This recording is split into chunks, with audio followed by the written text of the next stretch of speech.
በታላቋ በለንደን ከተማ ለዓመታት የተቀየሰ ወንጀል ተግባር አካባቢውን በመውረሩ ምክንያት ነዋሪዎች አስከፊ የጸጥታ ችግር ይገጥማቸዋል።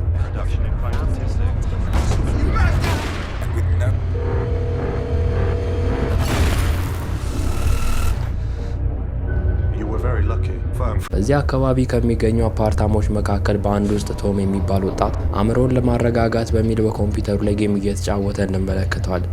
ከውጭ የሚሰሙትን አስፈሪ ግጭት ድምጾች ሲረብሹትም ራሱን ከሁሉ ነገር ለማግለል ሲል የጆሮ ማዳመጫውን ለማድረግ ይወስናል። በማግስቱም ወጣቱ በሰፈሩ ጎዳናዎች ላይ ሲሄድ ዳኒ የተሰኘውን ጓደኛውን ተገናኝቶት ዳኒም ቶም ከዚህ ቀደም የጠየቀውን ፍላሽ ዲስክ ይሰጠዋል። ከተወሰነ ጊዜ በኋላም ቶም ወደ ትምህርት ቤቱ በመሄድ መማሩን ይቀጥላል። ነገር ግን ትኩረቱን ሙሉ በሙሉ ተበጥብጦ ነበር፣ ምክንያቱም ሉሲን እየተመለከታት ነው። ሉሲ ለቶም ጠንካራ የፍቅር ስሜት ያላት ጓደኛው ነበረች። በኋላም የክፍል ሰዓቱ ሲያልቅ ሉሲ ወደ ጓደኛዋ ቶም ቀርባ ማውራት ትጀምራለች። እናም እንደሚመጡት የሳይንስ ትምህርቶች እንዲያዘጋጃ ትጠይቀዋለች። በንግግራቸው ወቅትም ከትምህርት ቤቱ ጉልበተኞች መካከል አንዱ የሆነው ዩጂን የተባለው ልጅ ብቅ ይልና ቶም እንደ ማንኛውም ሰው እንኳን ከሴት ልጅ ጋር ማውራት እንደማይችልም ይነግሯል።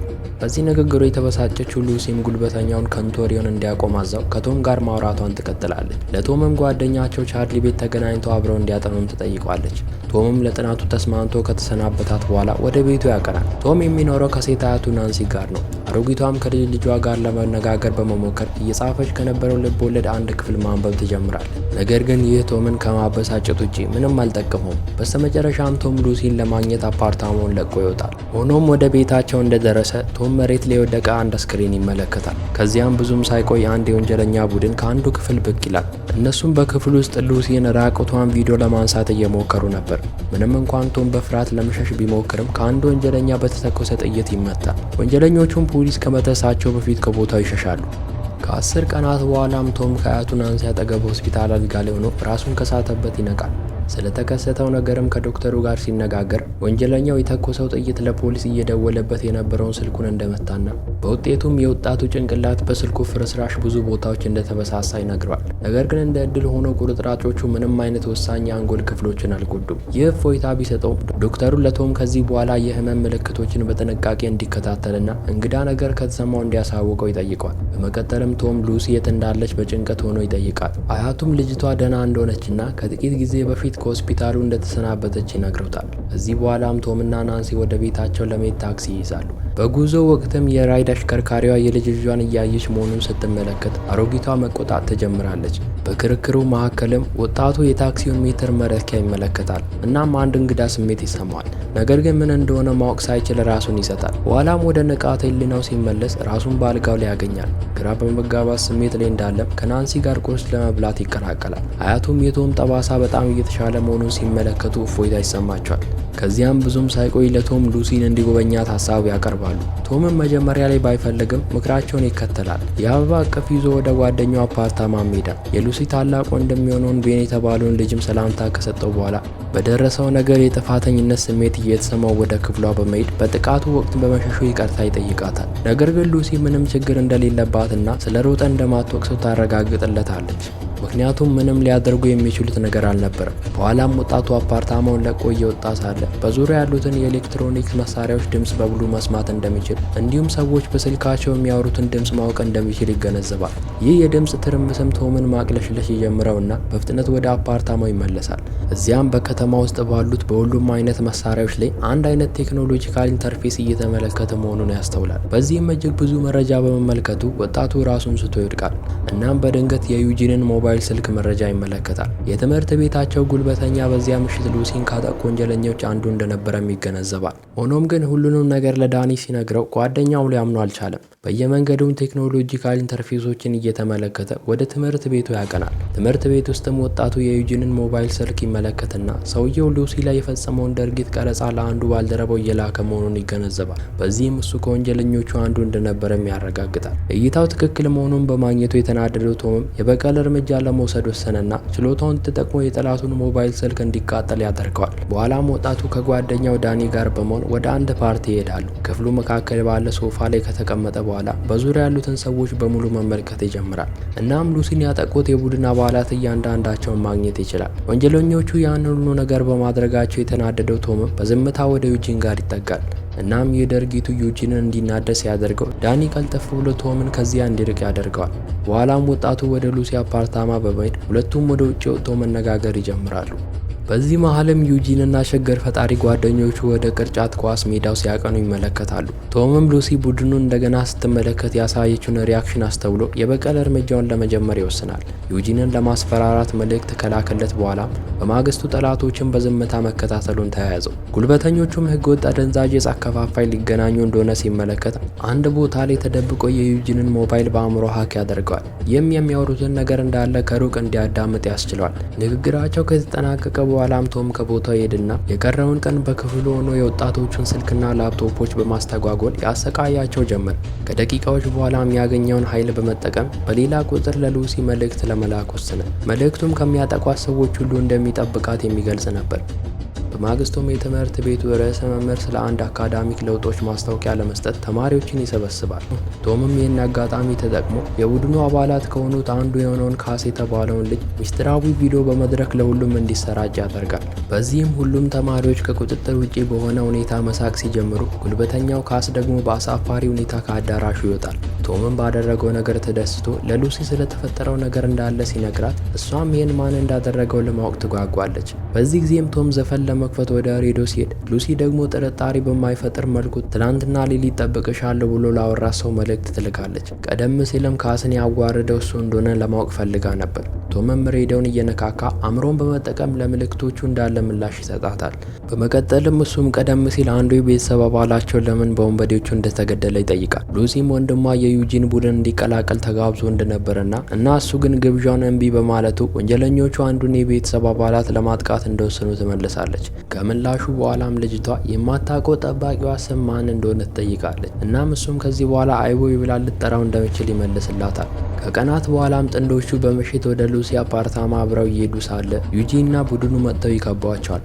ያልታወቀባቸው መስሏቸውም ሉሲ ላይ በተፈጸመው ጥቃት ያላግጣሉ። ለእነሱ የዛቻ መልእክት የሚልከው ማን እንደሆነ ለማወቅም የጉልበተኛው መሪ ቶምን ይይዘውና እነዚያን ዛቻዎች የሚልከው እሱ እንደሆነ እንዲያምን ያዟል። ነገር ግን በዚያ ጊዜ ሌላ ሚስጥራዊ ጽሑፍ መልእክት ይደርሳቸዋል። መልእክቱም ይህ የተሳሳተ ሰው ነው የሚል ማስጠንቀቂያ ነበር። በዚህም ዩጂ ግራ ይጋባና በጥላቻ መጮህ ይጀምራል። ጥንዶቹን ከአካባቢው ይሸሻሉ። ጉልበተኞቹን በፈጸሙት ነገር ሁሉ ሉሲን እያሸበሩ መሆናቸውን የተረዳው ቶምም በጥልቅ ያስብና የበለጠ የበቀል እርምጃ ለመውሰድ ይወስናል። ከዚያም ቶም ዩጂንና ቡድኑ በአካባቢው ከሚገኙ ተሽከርካሪዎች አንዱን ለመስረቅ እስኪሞከሩ ድረስ ጠብቆ ልክ ወደ ውስጥ እንደገቡ ባለው ኃይል በሩን ዘግቶ ያስጨንቃቸዋል። ከዚያም የመኪናውን መነጋገሪያ አብርቶ ከእነሱ ጋር ማውራት ይጀምራል። ያደረጉትን ሁሉ ነገር እንደሚያውቅ ከነገራቸው በኋላ ቶም እነሱን ለማስጨነቅ የተሽከርካሪውን ሞተር እንዲጨስ ያደርገዋል። እናም ሉሲ ላይ ጥቃቱን እንዲፈጽሙ ያዘዛቸው ማን እንደሆነም ይጠይቃቸዋል። ነገር ግን ልጆቹ ለጥያቄዎቹ መልስ ለመስጠት እምቢ ይላሉ። ነገር ግን የመኪናው ኮፈን በሰዓት እንደተያያዘ ሲመለከቱ ካስ መጮህ ይጀምራል። እናም የቡድኑ መሪ ከጥቂት ጊዜ በፊት የተገናኙት ከትስ የሚባል ወንጀለኛ መሆኑን ይገልጻል። ይህን መረጃ ካገኘ በኋላም ቶም በሮቹን ይከፍታል። እናም የበቀል እርምጃውን ገና ስላልጀመረ ተሽከርካሪው ከመፈንዳቱ በፊት ወንበዴዎቹ እንዲያመልጡ ያስችላቸዋል። አሁን ላይም ያለቃቸውን ስም ስላወቀ ቶም ያለውን ኃይል በመጠቀም የወንበዴዎቹን አፓርታማ ትክክለኛ ቦታ ማግኘት ይችላል። ከዚህ ሁሉ ግን ቶም የማያውቀው ነገር ቢኖር የገዛ ጓደኛው ዳኒ የዚህ ሁሉ የወንጀል ድርጅት አካል መሆኑ ነው። በሌላ በኩል ደግሞ ዋናው መሪው ካትስ እያጨሰና ከሱ ጋር ከሚሰሩ ሰዎች ጋር በእርጋታ እየተነጋገረ ሳለ እንደ ድንገት ቴሌቪዥኑ ውጭ ያቆሙትን መኪና ቪዲዮ ያመጣል። ይባስ ብሎም ወንጀለኞችን ለማበሳጨት ቶም እንደ ዘራፊ በመኪና ውስጥ ራሱን ጨምሮ ይቀርጻል። ይህን የተመለከተው አለቃውም ተናዶ ወዲያውኑ ሌባውን ለመያዝ ከጓደኞቹ ጋር እየሮጠ ይሄዳል። ቶምም ይህን አጋጣሚ ተጠቅሞ ወደ አፓርታማው ከገባ በኋላ በዙሪያ ያሉትን የኤሌክትሮኒክስ መሳሪያዎች በሙሉ ያጠፋል። በተጨማሪም ሰዎቹ በካዝናቸው ውስጥ ያስቀመጧቸውን ህገወጥ ንጥረ ነገሮች እንዳለ ይሰርቃል። በኋላም ካትስ ተመልሶ መኖሪያ ቤቱ ሙሉ በሙሉ ወድሞ ሲያገኝ እንዲሁም ሸቀጣ ሸቀጦቹ በቦታው እንደሌሉ ሲረዳ በጣም ይናደዳል። ከተወሰነ ጊዜ በኋላም ሉሲ ከቶም ጋር በቤቷ ሳሎን ውስጥ ስትነጋገር እንመለከታለን። እናም ትንሽ ስለተሻላት በዚህ ሳምንት ወደ ትምህርት ቤት ለመመለስ እያሰበች እንደሆነ ገልጻ ቶምንም አብሯት በዚህ ጊዜ እንዴት ትጠይቃለች። ቶምም ምንም ሳያስብ ግብዣውን ይቀበላል። በተጨማሪም ጥንዶቹ አይቦይ ስለተባለው በለንደን ውስጥ በወንበዴዎች ላይ ከሚሰነዘረው ጥቃት በኋላ ዝናን እያገኘ ስላለው አዲሱ የከተማው ጠባቂ ይነጋገራሉ። ቶምም ተደስተው ስለሱ ያላትን አስተያየት ይጠይቃታል። ሉሲም መልሳ አይቦይ የሚያደርገው ነገር በጣም ጥሩ ሆኖ ሳለ ነገር ግን ለዚህ ነገር ራሱን ሲያጋልጥ በጣም መጠንቀቅ እንዳለበት ትናገራለች። ምክንያቱም በአካባቢው ያለውን ሁኔታ በእርግጥ መለወጥ ከፈለገ ከዚያ በላይ ብዙ መስራት ይኖርበታል። ይህ ንግግሯም ወጣቱን እንዲያስብ ያደርገውና ከዚያን ጊዜ ጀምሮ ቶም በሰፈሩ ዙሪያ ባሉ የወንጀለኞች ቤቶች ላይ ህገወጥ ንጥረ ነገሮችን በማስቀመጥ በተሻለ ታክቲካዊና ጥበበኛ በሆነ መንገድ እርምጃ መውሰድ ይጀምራል። ከዚያም ለፖሊሶች ህገወጥ ንጥረ ነገር እዚህ እንዳለ በመጠቆም በመኖሪያ ህንፃዎች ላይ ፍተሻ እንዲያደርጉ ይጠራቸዋል። በዚህ ምክንያቱም በርካታ ህገወጥ አከፋፋዮች በስተመጨረሻ በፖሊስ ይያዛሉ። በተመሳሳይ ጊዜ ደግሞ ካስት በባንክ ሂሳብ ውስጥ የነበረውን ገንዘብ ሙሉ በሙሉ ያጣል። ይህ ሁሉ ሲሆንም ቶም የእርምጃዎቹን የተወሰነ ክፍል በኢንተርኔት ላይ ለመልቀቅ ይወስናል። ይህም የአይቦይ ስም እያደረ ታዋቂ እንዲሆን ያደርገዋል። በስተመጨረሻም ዩጂንና ቡድኑን በፖሊስ ሲያዙ ሁሉም የሰፈሩ ነዋሪዎች ባደረጉት ነገር መውቀስ ይጀምራሉ። በዚህ ሁሉ ላይም ቶም ባህሪውን መለወጥ ይጀምራል። ይባስ ብሎም የከተማዋን መብራት ምንም እንዳልሆነ አድርጎ ማጥፋት እንኳን ችሎ ነበር። ከጥቂት ቀናት በኋላም ካትስ ኤለመንት ከተባለ አለቃው ጋር ይነጋገራል። እናም አለቃው ስራው ላይ ኪሳራ ማድረሱን ከቀጠለ በህይወት እንደማይቆይ ካትስን ያስጠነቅቀዋል። ካትስን በፍርሃት የተፈጠሩ ነገሮችን ሁሉ እንደሚፈታ ቃል ይገባለታል። በዚህ መሃል ግን ቶም በኃይሉ ሁሉንም ነገር እያዳመጠ ነበር። እናም ይህ የወንበዴውን መሪ ስም እንዲያውቅ አስችሎት ነበር። በኋላም ለፖሊስ ጥቆማ የላከውን ሰው ለማግኘት ካትስ ከባድ ውሳኔ ይወስናል። እሱም ከሱ ጋር የሚሰሩ ሰዎች በሰፈሩ አፓርታማዎች ውስጥ ያሉትን ሁሉንም የሞባይል ስልኮችና ሌሎች የኤሌክትሮኒክስ መሳሪያዎችን እንዲሰርቁ ያዛል። ወንጀለኞቹም በታዘዙት መሰረት በአካባቢው ያሉትን ቦታዎች በሙሉ መውረር ይጀምራሉ። በማግስቱም ቶም የክፍል ፈተናውን ለመስራት ኃይሉን ሲጠቀም በመቶዎች የሚቆጠሩ የህዝብ ቅሬታዎችን ይመለከታል። በሱ ምክንያት የለንደን ነዋሪዎች በብዙ ዘረፋዎች ጥቃት እየተሰቃዩ እንደሆነም ይገነዘባል። አያቱም እንኳን አንዳንድ ንብረቶቿ እንደጠፋ ይረዳል። በዚህም ወጣቱ ለጥቂት ቀናት ምንም ነገር ሳያደርግ ለመጠበቅ ይወስናል። ይህም ወንጀለኞቹ ህገወጥ ተግባራቸውን እንዲቀጥሉ ያደርጋል። በኋላም ጠላቶቹ ጥንቃቄያቸውን ስለቀነሱ ቶም ሴራዎችን ማደናቀፉን ለመቀጠል ይዘጋጃል። በሌላ በኩል ደግሞ የልጅ ልጇ መጥፎ ነገር ውስጥ ሊገባ ይችላል ብላ ያመነችው ናንሲ ዳኒን ለማነጋገር ትሄዳለች።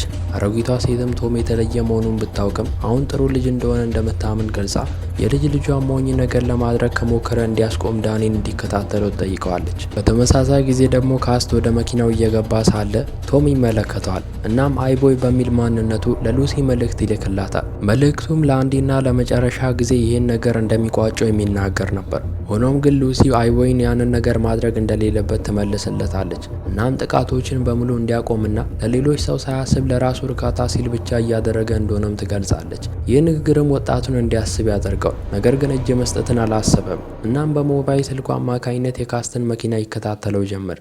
ችግሩ ግን ካስት ቀደም ብሎም እንዳይከታተለው ስልኩን በቆሻሻ መጣያ ውስጥ ትቶት ነበር ሄደው። ይህም ካስት ከቶም አይን እይታ እንዲጠፋ አድርጎት ነበር። በዚህ ጊዜም ቶም በአቅራቢያው ከባድ አደጋ ስለተከሰተ ሄሊኮፕተሮች በአካባቢው ሲበሩ ይሰማል። ጊዜ ሳያጠፋም ቶም የካስትን መኪና በሄሊኮፕተሩ እይታ ይከታተልና ተልዕኮውን ለመቀጠል በብስክሌቱ ይነሳል።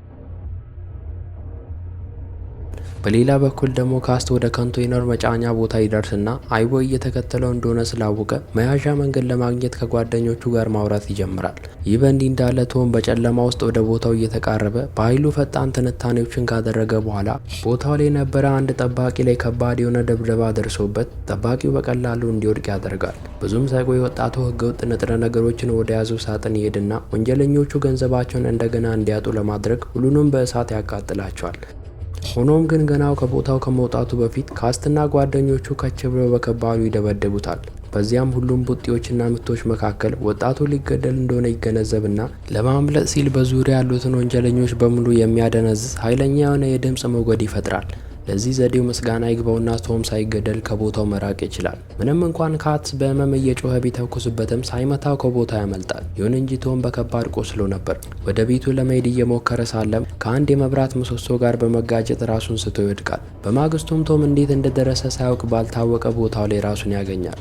በሌላ በኩል ደግሞ ሉሲ ቤት ሆና አብሯት ወደ ትምህርት ቤት እንዲሄድ ለቶም ደጋግማ ትደውልለታለች። ነገር ግን መልስ እንደማይሰጥ ስትረዳ ተስፋ ቆርጣ ብቻዋን ወደ ትምህርት ቤት ሄዳለች። ከትምህርት ጊዜ በኋላም ልጅቷ ቶምን በመኖሪያ ቤቷ አጠገብ አገኘችውና አብሯት ለመሄድ ስለዋሻት ትቆጣዋለች። ጓደኛውን ለማረጋጋት እየሞከረም ቶም ትናንትና ማታ አንዳንድ ችግር እንደነበሩት ይገልጻል። ነገር ግን ሉሲ መስማት ስላልፈለገች ጥላው ትሄዳለች። በዚያን ጊዜም ሁሉም የአካባቢው ነዋሪዎች ወደ ህንፃው አቅጣጫ እየተመለከቱ መሆኑን ያስተውላሉ። ምን እንደተፈጠረ ለማረጋገጥ ሲዞሩ ከዚህ ቀደም የሚያሳፍር ቪዲዮ ወጥቶ የተዋረደው የካስን አስክሬን በገመድ ተንጠልጥሎ ይመለከታሉ። ይህ ነገርም ቶምን ያስደነግጠዋል። በኋላም በህንፃው ጣሪያ ላይ ሆኖ ከዳኒ ጋር ይነጋገራል። በውይይቱ ወቅትም ቶም ለካስ ሞት ተጠያቂ ማን ሊሆን እንደሚችል ሲጠይቀው ዳኒም ፈጠን ብሎ አይቦይ ለሁሉም ነገር ተጠያቂ እንደሆነ ይነግረዋል። ምክንያቱም ያን ሁሉ ትርምስ የጀመረው እሱ ነበር። ይህ መልስም ቶምን ያሳዝነዋል። በኋላም ወጣቱ የአካባቢው ነዋሪዎች ስለ አይቦይ ጥሩነት የተከፋፈሉ አስተያየቶች መኖራቸውን ያስተውላል። በከፍተኛ የስነ ልቦና ጫና ምክንያቱም ቶም መታመም ይጀምራል። በአንጎሉ ውስጥ ያሉትን የኤሌክትሮኒክስ ፍርስራሾች ለማስወገድም ቀዶ ጥገና እንዲያደርግለት ዶክተሩን ለማሳመን ይሞክራል። ሆኖም ግን ዶክተሩ ይህ የማይቻል መሆኑን ሲገልጽ በዚህ የተናደደው ቶም ሆስፒታሉን ጥሎ ይወጣል። ሌሊት ላይም ቶም ከመኖሪያ ቤቱ የፊት በር ላይ አንድ እንግዳ ድምፅ ሰምቶ ምን እንደሆነ ለማጣራት ሲጠጋ በአንዱ የካትስ ጓደኛ ይያዛል። ከሱ ጋርም ሌሎች የወንጀል ግብረ አበሮች አብረውት ነበሩ። ቶምም ግራ ተጋብቶ ምን እየሆነ እንደሆነ ሲጠይቃቸው መካከላቸው አንዱ ራሱን የዚህ የወንጀል ድርጅት አለቃ የሆነው ኤልማን እንደሆነ ይገልጻል። የሚሆነውን ነገር አይታ የተበሳጨችው ናንሲም ሰውየውን እየተሳደበች ወደ እሱ ትሄዳለች። ነገር ግን ካትስ ወዲያውኑ ራሷን እንድትስት ካደረጋት በኋላ ኤልማን ወደ አንዱ ክፍል እንዲወስዳት ያዘዋል። ብዙም ሳይቆይ ሰውየው ስለ ቶም ኃይል አስቀድሞ እንደሚያውቅና ከእሱ ጋር ለመስራት ከተስማማ የህይወቱን የሚለውጥበትን እድል እንደሚሰጠው ይነግረዋል። ቶም ግን እያስፈራራው እየጠየቀ ስለሆነ ፈቃደኛ እንዳልሆነ ይመልስለታል። በሌላ መንገድ መሞከር እንዳለበት የተረዳው ኤልማንም ወጣቱን መሬት ላይ ከጣለው በኋላ ለሰራተኞቹ ሉሲን እንዲይዟት ያዛቸዋል። ቶምም ሉሲ በዩጂንና በጓደኞቹ መያዟን ይገነዘባል። እነ ዩጂንም ቀደም ሲል ከእስር ቤት በአለቃቸው አማካኝነት ተፈተው ነበር። ፍቅረኛው በወንበዴዎቹ ልትገደል እንደሆነ የተረዳው ቶም ምንም ማድረግ የሚችለው ነገር እንደሌለ ደምድሞ ኤልማንን ለመርዳት ይስማማል። ይባስ ብሎም የወጣቱን ስለ ልቦና የበለጠ ለማናጋት ወንጀለኛው ማንነቱን ያወቀው በዳኒ አማካኝነት መሆኑን ይገልጻል። ዳኒም ቶም ትክክለኛ አይቦይ እንደሆነ ጠቁሞት ነበር። ለዳኒም እንደ ውሻ ክፍያውን ፊቱ ላይ ከወረወረለት በኋላ ከዚህ እንዲወጣ ያዘዋል። ከዚያም ሉሲን እንደሚገላት በማስጠንቀቅ ቶምን ኃይሉን በመጠቀም ከፍተኛ መጠን ያለው ገንዘብ ወደ ባንክ ሂሳቡ እንዲያስተላልፍ ያዘዋል። ቶምም ምንም ምላሽ ሳይሰጥ ዝውውሩን ይጀምራል። ነገር ግን በተመሳሳይ ጊዜ ሉሲን በሚቀርጸው ስልክ ላይ ለፖሊስ ለመደወል እየሞከረ ነበር። በሌላ በኩል ደግሞ በመጋዘን ውስጥ ዩጂንና ጓደኞቹ ቶም ስምምነቱን ካልፈጸመ ሉሲን ለመግደል ሽጉጣቸውን ሲያዘጋጁ እንመለከታቸዋለን። ከልጅነት እስከ እውቀት አብረዋት ባደጉ ጓደኞቿ ልትገድል በመሆኑ የተበሳጨች ወጣቷ በእነሱ ላይ መጮህ ትጀምራለች። በዚህም ዩጂን ተናዶ ልጅቷን ለማስፈራራት ይሞክራል። ነገር ግን በዚያን ጊዜ የፖሊስ መኪና ወደ ስፍራው ይደርሳል። ወንበዴዎቹም ሞባይል ስልኩን ካጠፉት በኋላ ሉሲን ይዘዋት ለመደበቅ ይሮጣሉ። ምንም እንኳን ሉሲ ፖሊሶች እንዲሰማት ድምፅ ለማሰማት ብትሞክርም አፏ ተሸፍኖ ትኩረት ማግኘት አልቻለችም ነበር። ስልኩ እንደተሰበረ ያወቀው ቶምም ትንሽ ድንጋጤ ቢጤ ይሰማዋል። ተመሳሳይ መልኩ ደግሞ በመጋዘን ውስጥ የሆነ ነገር እንደተፈጠረ የተረዳው ኤልማን ቶምን ይዞት ከግብረ አበሮቹ ጋር ወደዛ ለመሄድ ይወስናል። ከጥቂት ደቂቃዎች በኋላም ፖሊሶች ቦታው ላይ ምንም ነገር ስላላገኙ ጥለው ይወጣሉ። ወንጀለኞቹም ደህና በመሆናቸው እፎይታ ይሰማቸዋል። በዚህ መሃል ግን ሉሲ ትኩረታቸው መበታተኑን ተጠቅማ ሽጉጥ ከመሬት ላይ አንስታ ሶስቱን ላይ ትደቅናለች። በፈጸሙት ነገር ሁሉ እንደምትበቀል እየተናገረችም በእነ ዩጂን ላይ ትጮኻለች። እናም ልትገላቸው እንደምትችል እየተናገረች እንዲንበረከኩ ታዛቸዋለች። ሆኖም ግን ወጣቷ ቃቷን መሳብ አልቻለችም። እናም በዚህ ሁሉ ነገር በመሰላቸት ወደ ውጭ ትሮጣለች። ይሁን እንጂ ኤልማንና ግብረ አበሮቹ ወደ ቦታው ከች ብለው መልሰው ሉሲን በቁጥጥር ስር ያውላቷል። አንዱ ወንጀለኛ ደግሞ ቶምን በሽጉጥ ጭንቅላቱን መትቶ ራሱን እንዲስት ያደርገዋል። በኋላም ቶም ራሱን ከሳተበት ሲነቃ ኤልማን ለቶም የገንዘብ ዝውውሩን እንዲቀጥል ያዟል። ነገር ግን ወጣቱ በዚህ ሁሉ ነገር እንደማይቀጥል ወስኖ አይኑን በሁሉም ወንበዴዎች ስልኮች ላይ ያተኩራል። አንድ ነገር ሊከሰት እንደሆነ ያስተዋለው ኤልማንም ወዲያውኑ ስልኩን ራቅ አድርጎ ይጥለዋል። ነገር ግን ሌሎች ወንጀለኞች ነገርየው ሳይገባቸው ቀርቶ ጸጥ ሲሉ በኪሳቸው ውስጥ ያለው ስልክ እየፈነዳ ከባድ የሆነ ጉዳት ያደርስባቸዋል። በዚህ አጋጣሚም ሉሲ የዩጂንን ግራ መጋባት በመጠቀም ወደ ኋላ ዙራ ትመታዋለች። እናም አሁን ሁለቱም ነፃ ስለወጡት ቶም የወንጀለኛውን አዛዥ ለመጋፈጥ ወደ ሄደበት ይሮጣል። ልክ ወደ ውጭ እንደወጣ ግን ኤልማን በብረት ዘንግ ጭንቅላቱን መትቶ ይጥለዋል። ቶምም ዳግም ራሱን ለመከላከል በማሰብ ከፍተኛ ሞገድ ያለው ድምፅ ይጠቀማል። ነገር ግን ሰውየው እንደምንም ተቋቁሞ ቶምን በቴስት መጥቶ ሲጥለው ቶም ራሱን ስቶ መሬት ላይ ይወድቃል። በስተመጨረሻም ኤልማን ቶምን እስከ ወዲያኛው ሊጨርስ የብረት ዘንግ ከመሬት ላይ አንስቶ ወደ ቶም በመጠጋት ጭንቅላቱን ለመበተን ይዘጋጃል። በዚህ መሃል ግን ሉሲ ሽጉጥ ይዛ ብቅ በማለት ኤልማንን እንደምትተኩስ አስጠንቅቀው ወዲያውኑ ከቶም እንዲርቅ ታዘዋለች። ኤልማንም እንዳትተኩስ እያባበላት ወደ ሉሲ ጋር መጠጋት ሲጀምር ሉሲ ፈጠን ብላ ትከሻውን ተኩሳ ተመታዋለች። በዚህ የተናደደው ኤልማንም በንዴት ሉሲን ክፉኛ መቷት ራሷን እንድትስት ያደርጋታል። በመቀጠልም የጀመረውን ቶምን እስከ ወዲያኛው ለመጨረሽ ሲሄድ ቶም ከወደቀበት ብድግ ብሎ ማዕበል የሚመስል ነገር ከአፉ እያወጣ በከባዱ ይጮሃል። በዚህ ጊዜም ኤልማን በቅጽበት ተገፍትሮ ህይወቱ ያልፋል። ከዚህ በኋላም የወጣቱ ኃይል ተሟጦ ስላበቃና መቀጠል ስላልቻለ መሬት ላይ ይወድቃል። ከተወሰነ ጊዜ በኋላም ቶም ከአያቱ አጠገብ ሆስፒታል አልጋ ላይ ሆኖ ራሱን ያገኛል። አያቱም የልጅ ልጇ በስተመጨረሻ ወደ ራሱ በመመለሱ በደስታ ታቅፈዋለች። ከሕክምና ጊዜ በኋላም ናንሲና የልጅ ልጇ ወደ ቤታቸው ተመልሰው አብረው ምሳ ከበሉ በኋላ ቶም ወደ ሉሲ ጋር በመሄድ በቤታቸው ሕንፃ ጣሪያ ላይ አነስ ያለች የእራት ግብዣ አዘጋጅተው ሲጠቃቀፉ እያስመለከተን ታሪካችን ይጠናቀቃል።